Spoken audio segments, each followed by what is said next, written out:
అంబాజీపేట మండలం గంగలకూరు అగ్రహారంలో నిర్వహించిన శెట్టి బల్జా ఆత్మీయ సమ్మేళనం ఆదివారం ఉత్సాహభరితంగా జరిగింది.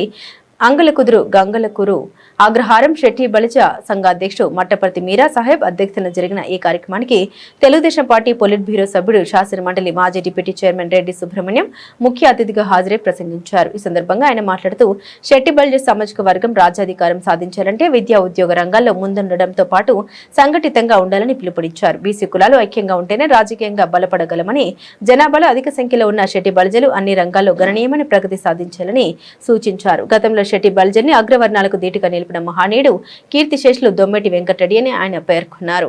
దృష్టిలో పెట్టుకుని వేదిక మీద ఉన్నటువంటి అతిరథ మహారథులందరినీ పేరు పేరున సంపాదించలేదని అన్యదా భావించవద్దని వారికి మనవి చేసుకుంటూ, వేదిక మీద ఉన్నటువంటి పెద్దలారా, ఈ కార్యక్రమానికి చేసినటువంటి జాతీయాలారా, సోదరులారా, సోదరీమణులారా, పత్రికా విలేకరులారా, అందరికీ కూడా హృదయపూర్వకమైనటువంటి నమస్కారాలు తెలియజేసుకుంటూ ఉన్నా.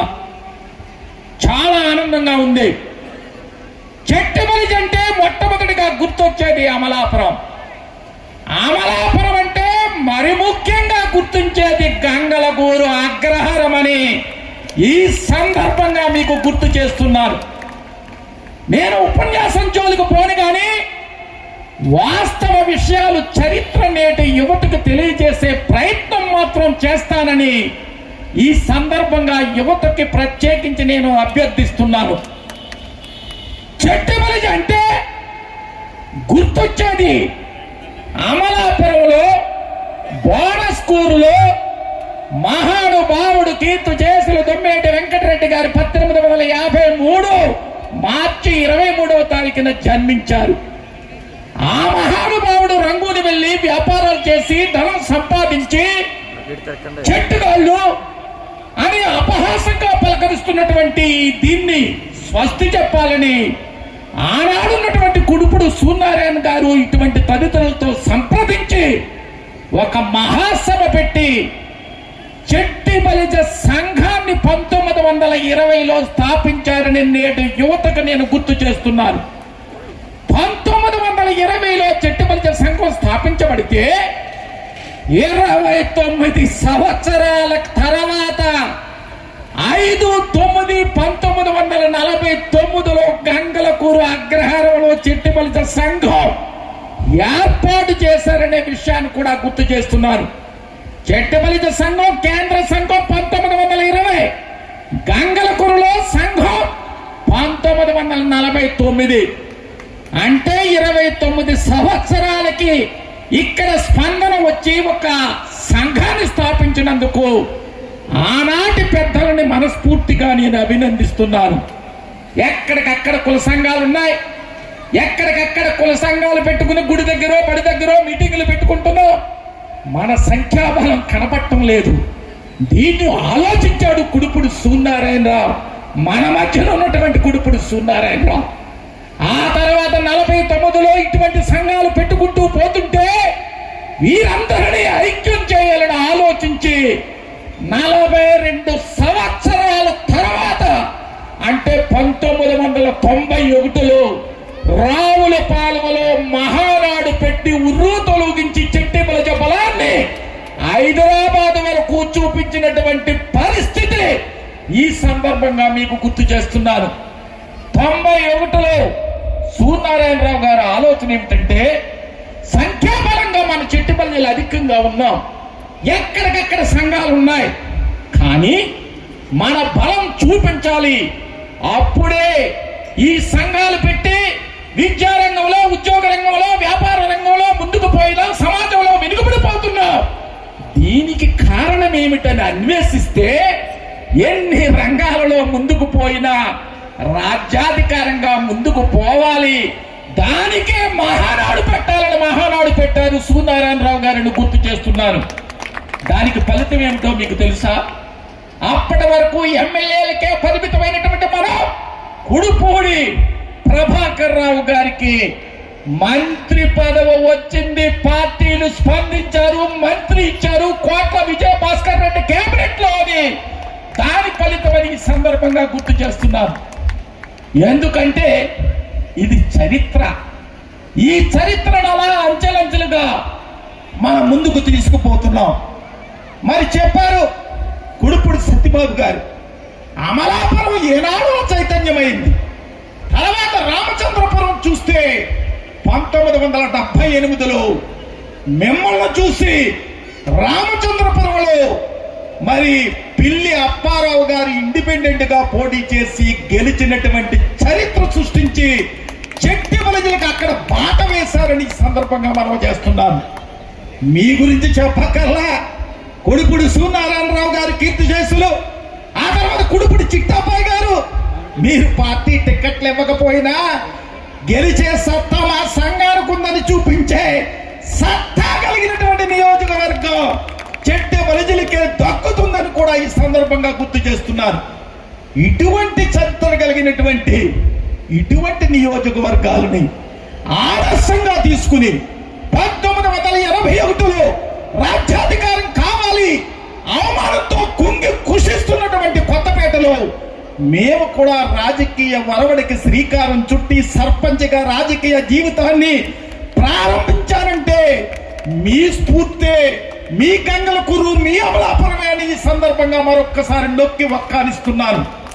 ఆ రకంగా ప్రతి నియోజకవర్గం నుంచి కూడా రాజ్యాధికార దిశగా ముందుకు పోవాలి. ఇకపోతే ఇంకొక ఈ సందర్భంలో ఒక మహానుభావుడు గురించి చెప్పాలి. విద్య లేకపోతే ఏమీ లేదు. మీరంతా గుర్తు తెచ్చుకోవాల్సింది మన పిల్లల్ని విద్యావంతులు చేయాలి.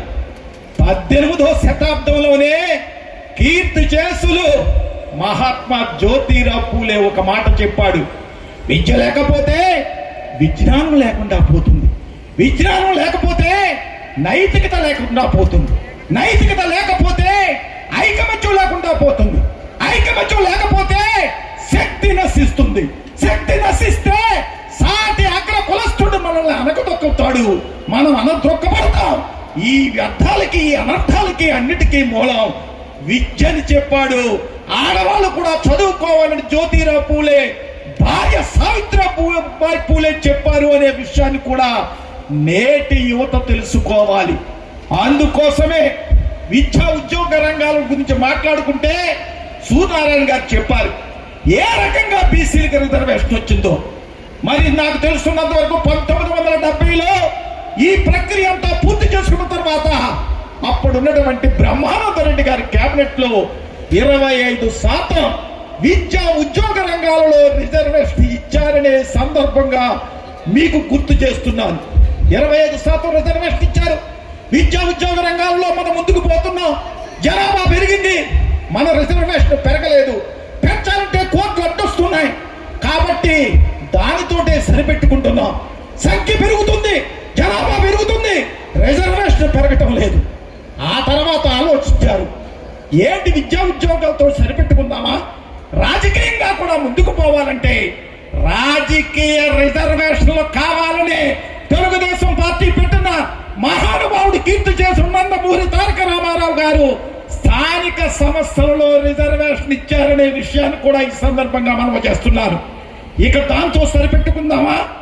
అంతేకాదు చట్టసభలలో రిజర్వేషన్ పొందే వరకు మనం పెద్దన్న పాత్ర బీసీలకు ముందుండి మనం ఆ పాత్ర పోషించి చట్టసభలలో రిజర్వేషన్ పొందే వరకు పోరాటం చేయాలని మీకు మనం చేస్తున్నాను.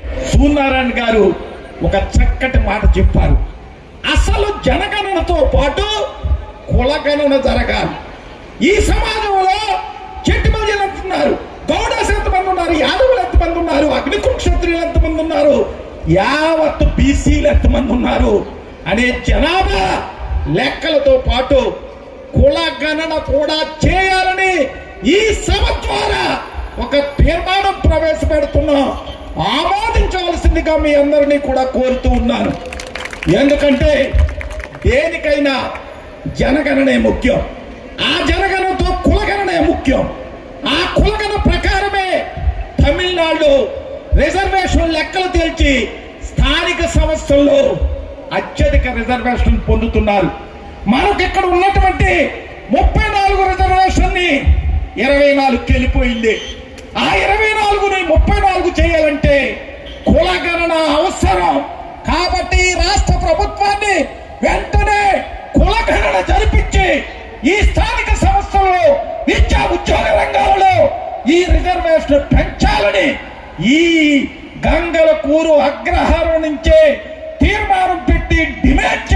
అనే విషయాన్ని కూడా ఈ సందర్భంగా గుర్తు చేస్తున్నాను. ఇట్లా చెబుతూ పోతే 1947లో స్వాతంత్రం వచ్చింది. ఈనాటికి కేంద్రంలో ఒక బీసీ మంత్రిత్వ శాఖ లేదు. రాష్ట్రంలో ఉంది, కేంద్రంలో లేదు. అది కూడా మోడీ గారి కేంద్ర ప్రభుత్వాన్ని త్వరలోనే కేంద్రంలో ఒక బీసీల మంత్రిత్వ శాఖ పెట్టాలని డిమాండ్ చేస్తూ, చట్టసభలో రిజర్వేషన్ పెట్టాలని కేంద్ర ప్రభుత్వాన్ని డిమాండ్ చేస్తూ, రాష్ట్ర ప్రభుత్వాన్ని స్థానిక సంస్థల రిజర్వేషన్ తగ్గిపోయిన 10% పెంచాలని, జనగణన చేయాలని ఈ డిమాండ్స్ అన్ని కూడా పెడుతున్నాం. కాబట్టి దయచేసి ఏది ఏమైనా అమలాపురం అంటే గంగలకూరు అగ్రహారం. గంగలకూరు అగ్రహారం అంటే అమలాపురంలో భాగం. అమలాపురం చెట్టి బలిజ అంటే దొమ్మేటి వెంకటరెడ్డి గారు స్థాపించినటువంటి సంఘం 1920. ఆ తర్వాత ఈ ప్రక్రియ అంతా కొనసాగించాలి. కాలక్రమేణా ఇటువంటి స్పిరిట్ ఉన్నటువంటి గంగలకూర అగ్రహారం ఈ కార్యక్రమాలు చింతిస్తున్నాను. మరలా చర్చలు చేసి యువత పెద్దలు కలిసి ఈ కార్యక్రమాన్ని ఏర్పాటు చేసినందుకు మిమ్మల్ని అభినందిస్తూ ఉన్నాను. విత్తనాల శేఖర్ గారు యువకుడైతే, శెట్టి గారు పెద్ద, ఈ ఇద్దరు కలయికతో మీరంతా సపోర్ట్ చేసి మరి ఈ కార్యక్రమం నడిపిస్తున్నారు. నాదొక చిన్న మనవి, ఇక్కడి నుంచి ఏ కార్యక్రమం చేసినా మొత్తం మహిళలనే కూర్చోబెట్టి మహిళా చైతన్యం తీసుకురావడానికి కృషి చేయాలని యువతని పెద్దలని కూడా కోరుకుంటూ ఉన్నాను. ఎందుకంటే ఏ సమాజం చూసినా సమాజంలో సగం మహిళలే. ఈనాడు వేదిక మీద చూస్తే ఒకళ్ళు ఇద్దరు కనపడుతున్నారు. ఈ వేదిక మీద కూడా సగానికి నాయకత్వం, మహిళా నాయకత్వాన్ని ప్రోత్సహించాలి, యువ నాయకత్వాన్ని ప్రోత్సహించాలి. కాబట్టి దయచేసి మన కులం గురించి ఎంత చెప్పినా తక్కువే. మన రాజకీయంగా చూస్తే ఏనాడు కుడుపుడు ప్రభాకర్ రావు గారు మంత్రి చేశారు. ఆ తర్వాత మన మంత్రులేమి కొత్తవి కాదు. పిల్లి సుభాష్ చంద్రబాబు గారు మంత్రి చేశారు, పితాని సత్యనారాయణ గారు మంత్రి చేశారు, చెలుగుమైన వేణుగోపాలకృష్ణ గారు మంత్రి చేశారు. మనకు మంత్రులు కొత్త. ఆ మంత్రులు ఈవేళ ఆ వరుణుడిని కొనసాగిస్తూ చెట్టి బల్జీలకు మంత్రి ఇవ్వకపోతే ప్రమాదమని మనం వేలెత్తి చూపించబడతామని మరి ప్రభుత్వం, కూటమి ప్రభుత్వం కూడా మరి వాసంచెట్టి సుభాష్ గారికి ప్రస్తుతం మంత్రి ఇచ్చారు. కాబట్టి మనకు మంత్రి పదవులు ఏదో ఒక మంత్రి పదవి, 1-2 ఎమ్మెల్యేలు, 1-2 ఎమ్మెల్సీలు, ఒక రాజ్యసభతో సరిపెట్టుకోకుండా ఎక్కడికక్కడ రాజ్యాధికారంతో పోటీ పెడుతూ అగ్ర కులాలకి ఎదుర్కొంటూ పెద్దన్న పాత్ర పోషిస్తూ మనం ముందుకు పోవాలి. ఆ భగవంతుడు ఆ శక్తియుక్తుల్ని మన జాతికి కూడా అందివ్వాలని భగవంతుడిని కూడా కోరుకుంటూ ఒక చెట్టి బలిజిగా ఈ సమావేశంలో ఈ 4 మాటలు మాట్లాడే అవకాశం కలిగింది అంటే ఇది నా అదృష్టంగా, పూర్వజన్మ సుకృతంగా భావిస్తూ జై చెట్టి బలిజ, జై చెట్టి బలిజ, జై చెట్టి బలిజ. దొమ్మేటి వెంకటరెడ్డి గారు, దొమ్మేటి వెంకటరెడ్డి గారు, దొమ్మేటి వెంకటరెడ్డి గారు, థ్యాంక్ యూ. మరి ఇక రెడ్డి సుబ్రహ్మణ్యం గారు మాట్లాడారంటే మరి చెట్లు కూడా వింటున్నాయి. అటువంటి పరిస్థితిలో ఇప్పుడు